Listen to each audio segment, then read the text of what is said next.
It's very like interesting when when you're out on a holiday and you just like walk past like an Indian or an Indian family and they're talking in Indian. In Indian? They're talking in their own language. That's really embarrassing of you. I know. Talking in Indian? This is what living in Australia for 20 years will do to you. They were talking in Indian. Nah, I didn't expect that. Like we drove past and there were barbershops with Salman Khan, Shah Rukh Khan's face on it. You're joking. Salman Khan is going to follow you till the day he dies. I know. I'm very You glad. and Salman Khan have a different relationship. Exactly.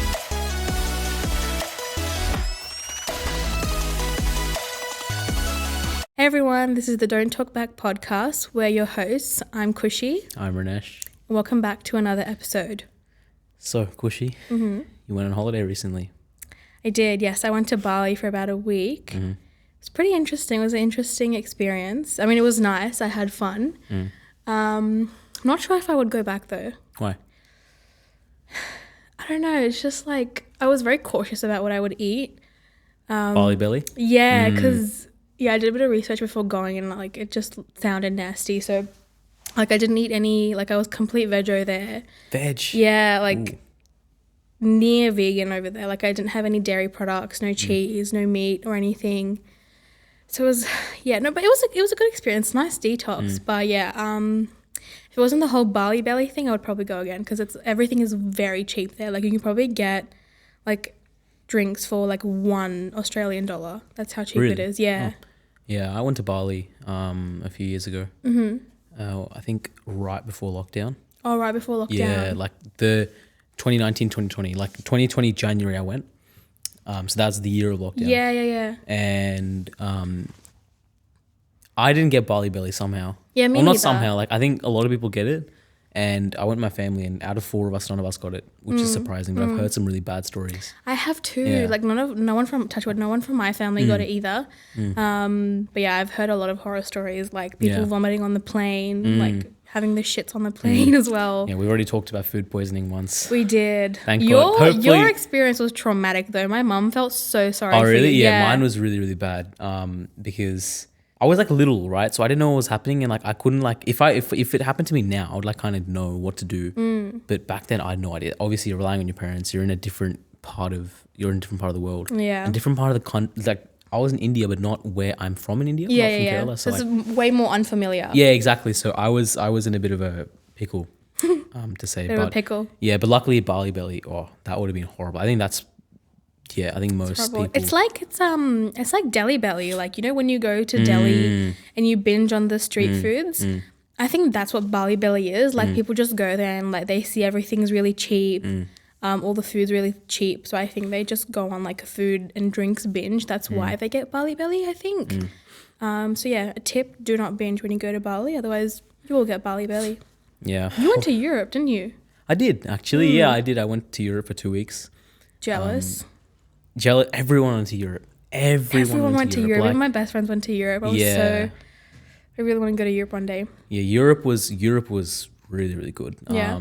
I went to Germany, France, Belgium, Czech Republic, and Netherlands. So 5 places. I think Interesting places to go. Like, they're not the traditional places to go for Euro summer Really? though. Yeah.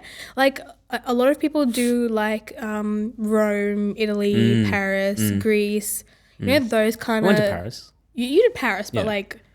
like you did Netherlands and what else did you do? Amsterdam. All that stuff. So I thought it was pretty typical. The only one thing that we did that wasn't, I guess, typical was probably we didn't go to the parts in Germany which people would usually go to. Right. We went to where did we go to? Leipzig and Gelsenkirchen. I have no idea where that is, but Well, sounds it's- interesting. We went for the Euros, the Euro 2024 competition. The soccer one?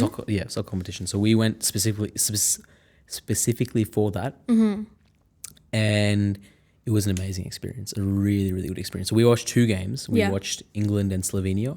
Or was it Slovenia? Slovenia, one of them. I okay. can't remember which one it was. Around a 16 game. So knockout at that point of the competition. And then we also watched Austria-Turkey. And the second game in particular, Austria-Turkey, was fantastic because you got 2 really passionate nations, like crowds. Yeah. The Turkish fans are wild. Yeah, Like, Turkish people are wild. wild, like generally Yeah, wild. it I was love Turkish people. wild. Like they were, like they were lighting flare. You know the flares, Is right? that loud? No, but they were doing it anyway. In the That's the thing. stadium? In the stadium, yeah. Like when they scored, there was just a big red flare, just like What? it was Oh, crazy. that's so cool. Yeah, Austria fans were insane as well. Like they Really? didn't light flares, but they were. I wouldn't peg like Austrian fans to be. They seem very demure. The what? Do you know the TikTok trend? No. Very demure, very mindful. It's the No, they stupidest were, thing ever. but in the game, during the game, the passion was crazy because Okay. obviously there's a lot of them, a lot of each set of fans because both of those teams are like underdog teams in the competition. Mm-hmm. Both teams are playing really, really well and had done really well to get to the knockout stages. And obviously, whichever team loses gets knocked out, right? So they're going to be as loud as possible. And they're not teams you would say would win the competition, but they're teams which you could say, hey, they could go far. They may not win, but they could go far. And Turkey won the game, and it was a great experience. Yeah. Great experience. But Were there any Indians in that? Like, did you encounter any Indians while you were away? in Europe? Yeah. Oh, everywhere. Yeah, Everywhere. like tourists. Not tourists, the people who live there. Really, There were- Indians are yeah. everywhere. They are everywhere. But when we landed in Paris, like from Sydney, we landed in Paris, and we passed this area from the airport to our where we were staying. I kid you not, it was like Little India, like Harris Park. Like and Harris everything. Park. It wasn't like Harris Park, but it was like what Harris Park is. What in is it? Sydney. What are the chances that you booked a hotel in like Paris's Little India area? Nah, I didn't expect that. Like we drove past and there were barbershops. Yeah. With Salman Khan, Shah Rukh Khan's face on it. You're joking. Salman Khan is gonna follow you till the day he dies. I know. I'm very You and glad. It was Salman the Khan have a greatest- different relationship. Exactly. And we saw a lot of people like walking, like South Asian people walking with like groceries with vegetables and stuff like that. So it was like there's apparently a lot of Bangladeshi people there Oh, interesting. and Indians as well and Pakistanis. So it was Yeah, no, I went to Bali as well. Like, I encountered a lot of tourists because it was obviously, I think, holiday season for uni holidays, schools. In India, so there were a lot of Indians. But it's very like interesting when when you're out on a holiday, and you just like walk past like an Indian or an Indian family, and they're talking in Indian, in Indian? they're talking in their own language. that's really embarrassing of you. I know. Talking It's in because this is Indian? what living in Australia for 20 years will do to you. They were talking Talking in in Indian. Wow, that's They were speaking their native language, whether it's Hindi, whether it's Gujarati, whether it's Tamil. That's Or why I said Indian, yeah. Indian, I guess. That's not an excuse, but sure. I know. I've never heard an Indian person say that. I know. Never. I'm embarrassed. I'm sorry.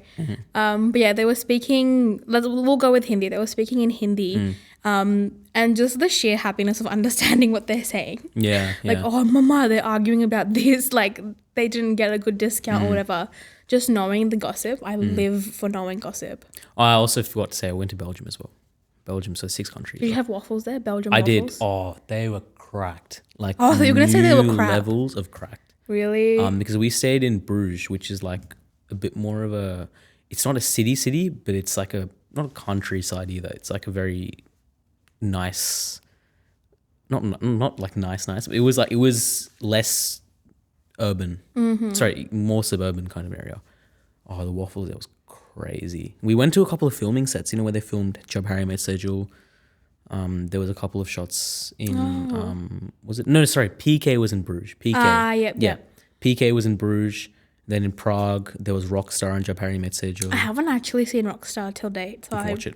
Great movie. Yeah, great. I'm not really I have big like my, Nargis fuckery fan though. Like, I have she just annoys me. I have my vices with that movie. You're what? My vices, like I have my like issues with that movie, but it's still a good movie. What are your issues? I don't like the ending. That she dies? No, not that. It's just I don't know how to explain it. I haven't watched it in a while because every time I watch it, I always get disappointed. It's like why I don't watch Fan. Shah Rukh Khan's Fan. Yeah. I That loved movie was an Fan. interesting experience. Great first half, second half just let it down. To be honest, that's what I think. But anyway, yeah, Europe was great, fantastic, Oh, I'm glad. coming back to uni and to work and to just reality was Yeah, So it was hard. disappointing. Yeah. I get you. But you know one thing? I've noticed that like traveling in general is very hectic with like, I don't know if this is with any other like culture, but traveling with an Indian family is so hectic. It is. Yeah. Like you have to get to the airport like 3 hours before, get up at the crack of dawn, and like getting your bags checked in is a whole other story. Like, because obviously we overpack, you know? Really? Yeah. Do you never overpack? I overpack. No, not overpack. Actually, I do overpack. You do overpack, right? No, We but do it it's- without thinking. For Europe, I underpacked because I packed everything into a small suitcase to the point where I couldn't find where things were. Right. Because everything was just shoved into one place, and it was found it really, really hard. That's what you get for packing like a day before you leave, though. You No, but packed a day I before always you do left. that. I always do that. That's just personal Like preference. my OCD is like very annoyed at No, you but I'm right very now. organized in that way. I know where things are. I know what to do. I know where to pack. I just need to put it in the actual thing. That's just like, like on the night of, just do it. I don't And think it's here's that me who stressful. starts packing like 2 weeks in advance. Yeah, I don't do that. I don't get that. Just Well, it's like Take your time. whatever you don't need, whatever you can think of, just chuck it in the suitcase and then do the final packing the night before. no, because I kind of have an idea. I already had an idea what I wanted to pack. Because I only have very limited clothes. Well, not very limited. Yeah, but because you only wear black. not in that way. As in, like, I only have like a certain type of clothes that I would want to wear outside. So for me in Europe, it was really warm there. So just singlets, shorts, things like that. You know. Yeah, well, long for guys, it's easy. Like for me, like in my suitcase, I have to think about clothes. I have to think about accessories. I have to think about makeup. I have to think about jewelry, hair products, fair enough. hairstyling things. No, that's fair. Yeah, but I pack the day before. Yeah, fair And enough. I've always been doing that. More just because I just know where everything is. Because I feel like there's people who can pack 2 weeks before, but then when they need something, they'll just take it out of the suitcase. Yeah. But I don't do that. As long as I know where everything is, I can do it the day before Yeah, fair or enough. the morning of. Like, Fair enough. Yeah, as I was saying, like traveling with an Indian family, you need to be like prepared to be on guard at all times. really? Yeah, I don't know if that's ever happened to you. Like everything is like, you know, like a checkpoint. It was like checkpoint 1 done, checkpoint 2 done. You travel in especially- a family of 5, right? Is that why? Family of 4 now because my sister got married. Oh, right. It was easy when she was around because, you know, she's the older kid. She has to do all the stuff, you know, help out. After she left, like our first flight back after she got married, I was like, right, like I have to step up and all of that and help out. But like aside from that, like because we overpack, say you're allowed 30 kilos and do you have that weighing scale thingy at home where The one you've lifted up? Yeah, you lift up the suitcase. In India, we do. Not in here. Not We in have Australia. one here as well, and we like we weigh them like 10 times before we get to the airport. Really? Yeah, and if you ever like flying from India, like here it's fine. Like people they're nicer and stuff. Flying from Delhi airport, it's like my heart is like up here in my throat because they look at you like you're about to blow the plane up. I can't You've say never I can relate. experienced that? I know I've been to Delhi airport. I've taken flights from Delhi to here, but I can't relate to that, to be honest. No, they look at you like you are, you know, like they're gonna get something out of you. You feel like you have something to confess. Really? Yeah, because they look at you with like laser eyes. I get very scared of like, you know, the people at the checkpoints, especially like even when you're landing. Like, do you have an OCI or do you get visa? OCI. You have an OCI. First of all, the whole process for OCI is another whole story that I could go on. Have you ever had to apply for an OCI? No. Be thankful you have not, because it takes literally months. The application is so annoying to do. The website is just, it's so hard to use. I'm not even going to get to that. But like when you get to Delhi airport, first of all, there's really long lines no matter what time you get there.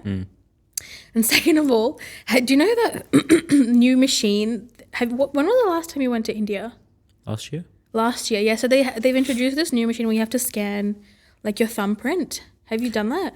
No. Like you have to scan all 5 of your fingers, and it's really like you have to really be like you have to really maneuver it. Oh, I think for it to I think pick I it have. up. Yeah, I've done that. That takes yeah. up so much time, and the people at the desks just look like they want to like Oh, really? slit your throat because you're taking so long. I get very scared. Like flying into India and flying out of India is a mission. You've never had that experience? I can't relate. No, not Oh really. my God. No, flying into India is always not an experience, but it's always like because you've had a long flight, you kind of just want to just like Be done with it. yeah, just get over with it. Wait, so do you go to Delhi airport when you get there? Recently, since COVID, yeah, we've had to. But generally, And then you drive before down that, to South India? no. We take a plane okay. generally the next day. Okay. What we've done recently, what we used to do before that was take a plane from here to Singapore and Singapore to Kerala. They don't do direct flights anymore? To From Kerala? Singapore to Kerala? No, I don't think they ever did. Or maybe they did, but I don't think. You know, we do the same. We always take Singapore Airlines. It's a good experience. It is. You know what's better though? Emirates is way better. Yeah, the Emirates are really good Etihad, airlines. and stuff like that. Yeah, they're Their good. food is top tier. You know? Like they give you snacks and they give pizza as a snack. Really? Yeah, and you can ask them for that snack again. It's like, can I get another snack? Oh. Like, can I get another pizza? And they'll give it to you. Yeah, I've been at Emirates I only went to Emirates like once or twice when I went to Dubai. Yeah, when I went for my graduation trip last year, I flew Emirates. So I went from here to Dubai, which is a 14-hour flight. My Marcy lives there, so I stayed with her. And then another 14-hour flight from Dubai to Boston. Oh. So yeah, it was really good. And on both those flights, no one was sitting next to me, so I could lie down. It was like I'm flying business class for the like price of economy. It's always a treat when there's no one sitting next to you. It is, yeah. How do you typically fly? Do you sleep the whole way, or do you like watch movies, eat food? When I was a kid, I used to stay up, watch movies or whatever. But now, right? Yeah, I've never, like, even as a kid, like I just travel as a dead body. I know. I think, yeah, I find it really hard to sleep on planes. It is because, look, living in Australia is far away from everything. The only closest country to us is New Zealand. New Zealand, yeah. You know, like if you want to go anywhere, it's going to be a trek. Like even from here to Bali is a 7-hour flight. Yeah. Sydney to Queensland is 3 hours. But if you lived in Western Australia, it'd be easier. Yeah. Yeah, because it takes 4 hours just to get out of Australia because it's so massive. Yeah, no, flying is always an interesting experience. Yeah, it's not. You don't have any flying horror stories? There's got to be one. No. Wow. No, I mean, not like anything that's alarming. Not alarming, but like not even a little. No. Some people are blessed. All of my like flying like journeys have some sort of a horror story. Really? Yeah, some sort. Well, that's unlucky. There was one time, this didn't happen to me, it happened to my dad. He was coming, again, Delhi airport. You know how like when you go to India, you obviously bring Indian food back. So he had a box of laddus. Do you know what laddus are? So he had a box of laddus in his carry-on and that was a bit overweight. So they sent him back to, you know, make sure it's not overweight, shuffle things around. So he did that. He took the box of laddus out. He like took off his jacket, put it on his trolley, rearranged his stuff, went back, but he forgot his jacket and the box of laddu on the trolley. Ooh. And the Delhi airport people called a bomb squad because somebody left their jacket and a box of laddus. That's like, I. It's understandable, but it's that like makes sense. Yeah. that's how seriously they treat everything because they have to. Yeah, because a lot of those things, you'd rather be safe than sorry, right? Yeah. Yeah, but like I don't know. I kind of wish it didn't happen to my dad though. Somebody else. So what, did they have to cancel the flights and stuff? No. The bomb squad got there. And my dad was like, "Oh, I left my stuff," so he went back to get it. But he saw like people in hazmats or whatever they wear, like checking the thing. He was like, "That's my thing." He had to like show them an ID or whatever, like show them the itinerary and everything. That's when they let him go. And my dad was like, never again am I like opening any of my luggages at the airport. Like if you can't take something, chuck it in the bin. Yeah, no, that's fair. That's completely fair, yeah. So yeah, traumatic. If you had a traumatic experience, comment down below what your traumatic experience is. Renesh here hasn't had any. I'm sure people do. So tell us what yours is.